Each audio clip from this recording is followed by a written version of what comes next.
want to welcome everybody again to LaunchCMU. As everybody knows, this is our third launch in Silicon Valley. And again, we're really very pleased to have Oracle and Latham Watkins as our key sponsors. Today, the focus is the business of learning. And we mean learning, and we mean business and the business of learning. Again, very appropriate. We'll talk a little bit about our center very soon, but our center came about because of a partnership, actually, between business and technology. I had started something called Project Olympus, which is an innovation center in the School of Computer Science, and Dave here was heading the Don Jones Center for Entrepreneurship in the business school.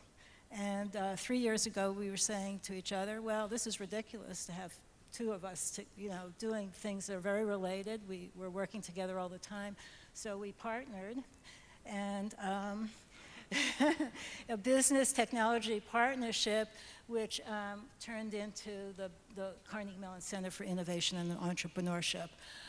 Carnegie Mellon, as you all know and we're very proud of, is very interdisciplinary.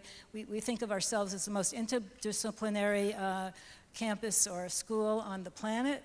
Very collaborative, very innovative, and a Pittsburgh gritty, can-do culture. We also have a campus, as you may know, here in Silicon Valley, and want to welcome our colleagues at Silicon Valley. I think that we have some colleagues here. Okay, great. Hi, welcome to our colleagues. Also, Carnegie Mellon is actually an international university. We have programs all across the planet, from Qatar to China to Portugal. And in fact, I think it's a little like Great Britain, that the sun, the old Great Britain, where the sun never sets on Carnegie Mellon.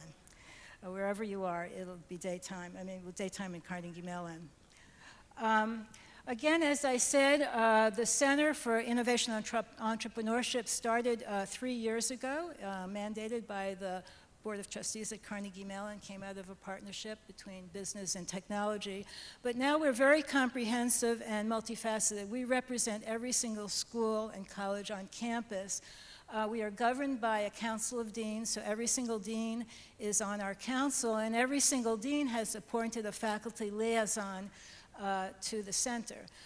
When I started Project Olympus, Bob Woolridge in our tech transfer office would call me, everybody knows about embedded entrepreneurs, but he called me the embedded faculty. And now we have embedded faculty across campus in every single school, so that's how we connect with all our schools.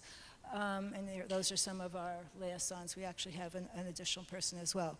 We also are the commercialization arm for most of the research centers on campus. So there's a whole variety of research centers, disruptive healthcare technologies, Create Lab, Traffic 21 is part of Metro 21. So we really work across campus very comprehensively, very broadly and very deeply. And actually from Traffic 21, we have Courtney Ehrlichman, who's with us today. Hi, Courtney. At the risk of being bold here in Berkeley and Stanford country, we do have some goals for the Center for Innovation and Entrepreneurship that we're working hard to achieve. The first is to be the destination of choice for students and faculty that are interested in entrepreneurship. We always use the analogy of the rental cars. If Hertz is the superstar in rental car represented by Stanford, then we're Avis. We have to try harder. And we are working very, very hard. We'll give you just a glimpse of some of the things that we're doing, including this event today. Our second goal is what Lenore has termed inside out, and that is taking the great research and ideas that bubble up at Carnegie Mellon and turning them into valuable companies. You know, Stanford has Google, Harvard has Facebook. We want to have that company that is out there that everybody identifies with, and perhaps one of the companies that you see today could be a candidate for that. And finally, we are going to engage our alumni network, which is more than 100,000 strong out there, to help us achieve these goals. And we always say, hey, every one of our alumni should be a customer, a supplier, a mentor, or an investor in each other's companies. That's very, very important if we're going to get there. And to do that, we have a pipeline of programs that are far too many to speak about today, and we'll highlight a few. LaunchCMU is something that was new as a part of the initiative of the Center for Innovation and Entrepreneurship. Our goal is to engage the investment community so they can see the great companies and the great research coming out of Carnegie Mellon, but also to engage the CMU entrepreneurial alumni that are out there, and we're very, very strong here in the Bay Area. We have 6 different audiences that we serve: undergraduates, professional masters, PhD and postdocs, faculty and staff, our alumni, you all, and the community, the investors that are interested in that. And every one of these programs serves one of those target audiences and ties back to one of the goals that we have. We can't share all of them. There's a couple that are really interesting that have been launched in the last 2 years. We just piloted our first class of the Undergraduate Innovation Scholars. This is a deep dive cohort experience for undergraduates who have shown some proclivity to being entrepreneurs. This is a junior and senior year program, which includes treks coming out here to Silicon Valley to meet with all the cool startups that are out here, and also bringing speakers back to the Pittsburgh campus, and then having them intern at a top-tier VC-backed company or working on their own startup. This program was actually patterned from the Schwartz Fellows program. Jim Schwartz is a CMU alum. He was the founder of Accel Partners. He saw the Mayfield Fellows that were working so well at Stanford and at Berkeley and wanted to have the similar experience at Carnegie Mellon. This program spans every school at Carnegie Mellon. It started off in the Tepper School of Business, but when we put the Center for Innovation and Entrepreneurship together, we made sure that we had representatives from a number of the different programs. In fact, we have several Schwartz Fellows, past and present, that are here today. If you could raise your hand or stand up, we'd appreciate it. Yeah, great. Okay, Dave mentioned Inside Out, which is a term I coined really to talk about how we might take some of the basic cutting-edge research of our faculty and actually bring that out into the public. And as you know, we don't particularly want our faculty to leave their jobs as teachers and researchers to start their companies. So the Innovation Fellows program was designed basically to have a graduate student, a PhD student, or a postdoc in a lab who's actually who's knowledgeable about the technology, but also entrepreneurial minded, who would take the company, become either the CEO or the CTO of the company.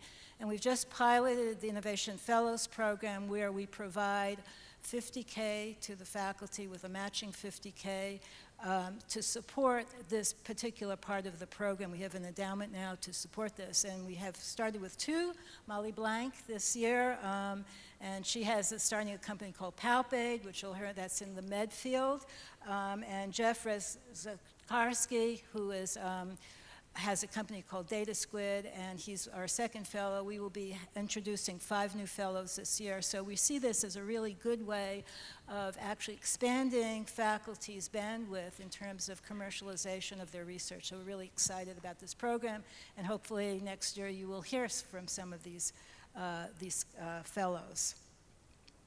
Another exciting thing that started this year is that we were a recipient of NSF I-Corps grant for a CITES program.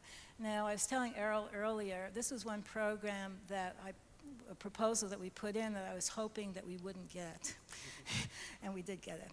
And the reason for that is that the funding for it is totally pathetic. We are committed to produce 90 companies over 3 years on a total grant of $300,000. Okay, and when the university takes half of that for overhead.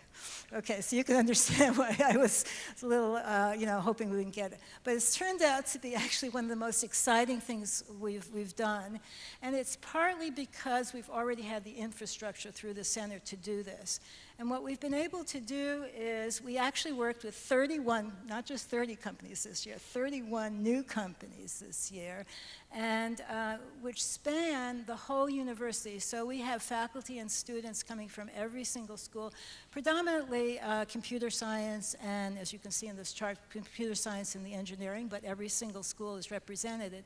And also, vertically, we have undergraduates, freshmen, through master's students, PhD students, postdocs, faculty, part of the program sort of integrated. And what's really kind of exciting about this is every month we have workshops and all sorts of things, but every month we all get together and the teams report on their progress, but also challenges. And you will have a faculty saying, I'm having problems, with this particular aspect of our team, our company, and you'll have a sophomore saying, well, had you thought of this? So it's really been wonderful dynamic community forming. And unlike a lot of the NSF programs, we're not a training center for people coming in from all over. What we're really working on is being a model for regional economic development. And I think this thing of the Renaissance of Pittsburgh, we've been very, very involved. I mean, you possibly have heard about the reinvention, Renaissance of Pittsburgh, and really feel that this has been part and parcel of that.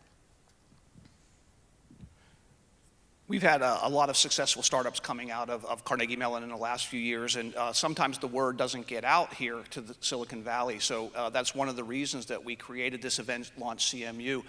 The companies that you see up there, Dynamics, Acquion, Four Moms, Anki, No Wait, Duolingo, all are in growth mode and are still private companies, but all of them are candidates to be maybe that named company that everybody associates with Carnegie Mellon. One of the nice things is all but one of them have been speakers in our first 3 LaunchCMU events. So we're very excited about the progress that they're making. As you know, today's theme is the business of learning, or as our former provost, Mark Hamlet, would say, the business of our business, right? Everybody knows that the learning models and the education industry is in a period of disruption and great transformation. So we thought that, we've themed all of our LaunchCMUs. The first was machine learning and big data. Last year was revealing Roboberg. We thought that this would be an appropriate topic at this point in time. And we have some really exciting companies for you to see today. They're very different than what you might have expected. No MOOCs here today, for example. The entrepreneurs and the researchers here are doing groundbreaking things, and I think are going to redefine what we look at as the university in the 21st century. We are very thankful that we're able to put on this event with our sponsors, Latham & Watkins and Oracle and Deloitte. Without them, we couldn't have done this. And we're very thankful for the team back at the Center for Innovation and Entrepreneurship, including Emily Stark. Emily in the back, if you could wave to everybody. That's awesome for putting this together. And Clea Schlueter, Clea in the room, she was the person manning the front desk outside. They've done a fantastic job.